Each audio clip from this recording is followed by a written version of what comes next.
Hello there, this is Brennan Marr, host of Page Turners They Were Not, a Star Wars podcast. And I'm here to tell you about Anchor. Anchor is the best way to make a podcast. Why is that? Well, first off, it's free. Yes, you heard me right. Anchor is free. Anchor has all the tools you need to make a podcast from your phone or your computer. Anchor will distribute your podcast for you on various platforms, including Spotify and Apple Podcasts. You can make money from your podcast. And get this, with no minimum listenership. That means you can make money even if no one listens to your podcast. That, of course, is not ideal, as Anchor will allow you to spread your podcast, bring in more viewers, and you can make more money because of it. Everything you need to make a podcast is in one place on Anchor. If you're interested, download the free Anchor app or go to anchor.fm to get started. Thank you, and may the force be with you. Okay, we are back. Now, the prequel trilogy, I think, really gives us a bigger sense of the galaxy. Well, not only does it increase our view of the Star Wars universe as a, how do I put it? We get to see a lot more of the Star Wars galaxy than we ever really did. And also expanding on the lore of the Force and the history of the Jedi. We never hear the term Sith spoken aloud in the original trilogy. There was a deleted scene in which Tag, at that famous meeting scene, refers to Darth Vader as the Dark Lord of the Sith. But that's a deleted scene, so it was never spoken aloud in the original trilogy. The only place to find it was to look in the supplemental material. I had this one called the Galactic Empire Scrapbook, where it described Darth Vader as the Dark Lord of the Sith. But yet again, not canon, and was also written before we'd fully understood the Star Wars galaxy. So we begin with the Phantom Menace. The Phantom Menace, we learn about the history of the Jedi, or rather, the Sith. So as I said, we learn about the concept of the Sith. We also learn that they were destroyed, or believed destroyed, 1,000 years before the events of the movies. Yet again, tip of the iceberg storytelling. What was that? What was that like? What happened? We want to know. And then, of course, we get midichlorians, which, take it or leave it. Expanding on the idea of what conveys the will of the Force to us, and so on and so forth. Not to us, but to the characters in Star Wars. Yeah. Wishful thinking on my part. So we get a little bit of that, and we get this idea of very vaguely spoken about the living Force. Not really sure what that means. And then, of course, we get the big one. The big one. The chosen one. We never got any hint in the original trilogy that Anakin Skywalker was anyone other than a very powerful Jedi. The prequels, particularly Phantom Menace, we learn that he is believed to be a messiah that the Jedi have been waiting for, to restore balance to the Force, whatever that means. which also is another layer. The idea of what does that mean to bring balance to the Force? Is the Force out of balance? And then, of course, the Chosen One story. So it is fascinating. The layers added by the Phantom Menace in particular. Midichlorians, the Sith have been extinct for a millennia.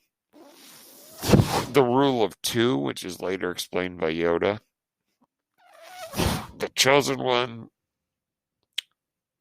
the balance of the Force.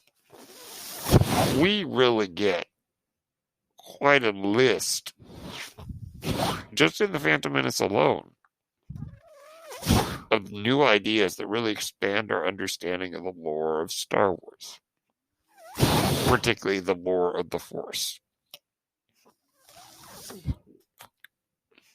And then, of course, probably my favorite bit of lore in the prequels. Though, actually, before we move on, I have to say, Anakin being the Chosen One, to me is a brilliant idea. Because that totally recontextualizes how we look at the original trilogy. And I think it makes it even more that it is the story of Anakin Skywalker. Star Wars is his story. When it comes to like Kevin Bacon, he's the Kevin Bacon of Star Wars. If you've heard of the joke about 6 degrees of Kevin Bacon, the idea that everybody is somehow connected to Kevin Bacon. So in Star Wars, everybody's connected to Anakin Skywalker. Now, so the Chosen One is probably one of my favorite things. My second favorite, I'll say. But my number one favorite is the story of Darth Plagueis, as told by Palpatine, and so much of what that implies.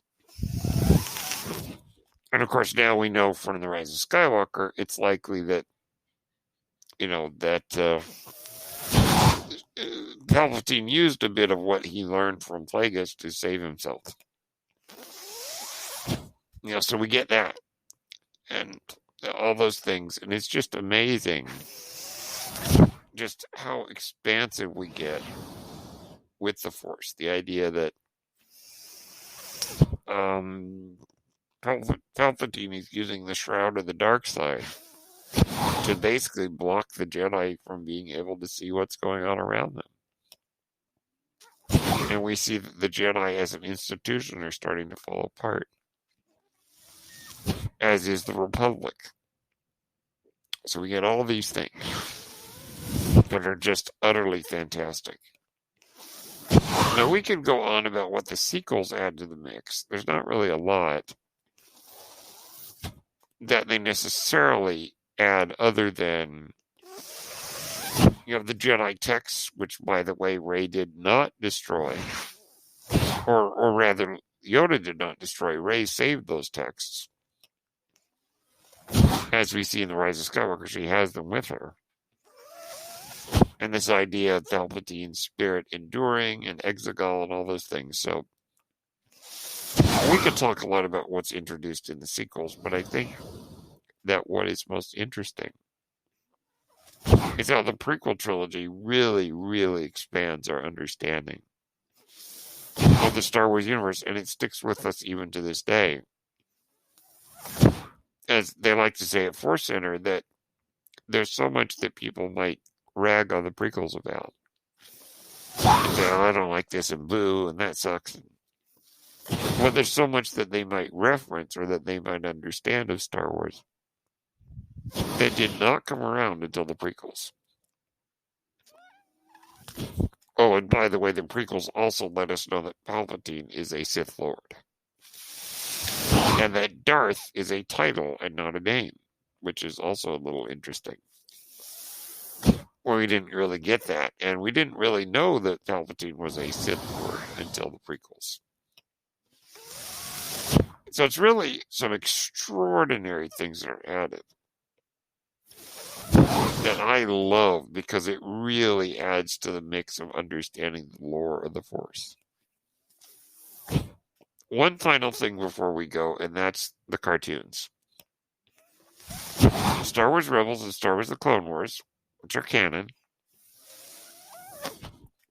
expand upon the lore of the Force in incredible ways. For instance, in the Clone Wars, the Mortis arc. If you've not seen the Clone Wars, that's a story arc you do not want to miss. The Gods of Mortis arc. Mortis, Mortis. You do not want to miss those episodes. And then, of course, Star Wars Rebels really expands on the Force in incredible ways. Whether it's the Bendu, who lives on Athlon, who lives kind of, or claims to be, in the middle of light and dark. He's kind of the Tom Bombadil of Star Wars, if you know who Tom Bombadil is. The mysterious being who kind of exists beyond the petty existence of the natural world. Or he is part of the natural world, I should say, but he exists beyond the petty political squabbles, and who knows how long he's been there. It's probably as ancient can be. And then, of course, we get the planet Lothal, which is incredibly sensitive to the Force, and some of the crazy stuff that happens there. And so it's hard to believe, but it is true. And these cartoon shows that, yes, are quote-unquote designed for kids, have so much in them in regards to the lore of the Force. So, if you enjoy that kind of stuff, as I do, about further understanding the mysteries of the Force, then check out Rebels. Star Wars Rebels, because it is full of it. Oh, sorry. We're still here. We had a slight glitch there. So, in case I got cut off, if you are interested in that kind of stuff, the mysteries of the Force, then check out those shows. Because they are just incredible at what they add to the mix. Those are my thoughts on what Star Wars has added to the lore of the Force over the years, and particularly how much has been added since 1999 with the release of the Phantom Menace. And most of it, if not all of it, is stuff that I find very interesting. And as I said, this is my favorite element of Star Wars. So let me know what you think about the lore of Star Wars. What really stands out to you? Thank you so much for tuning in. My name is Brendan Marr. That noise you hear is my ventilator. Thank you for tuning in to Page Turners They Were Not, my Star Wars podcast. May the Force be with you.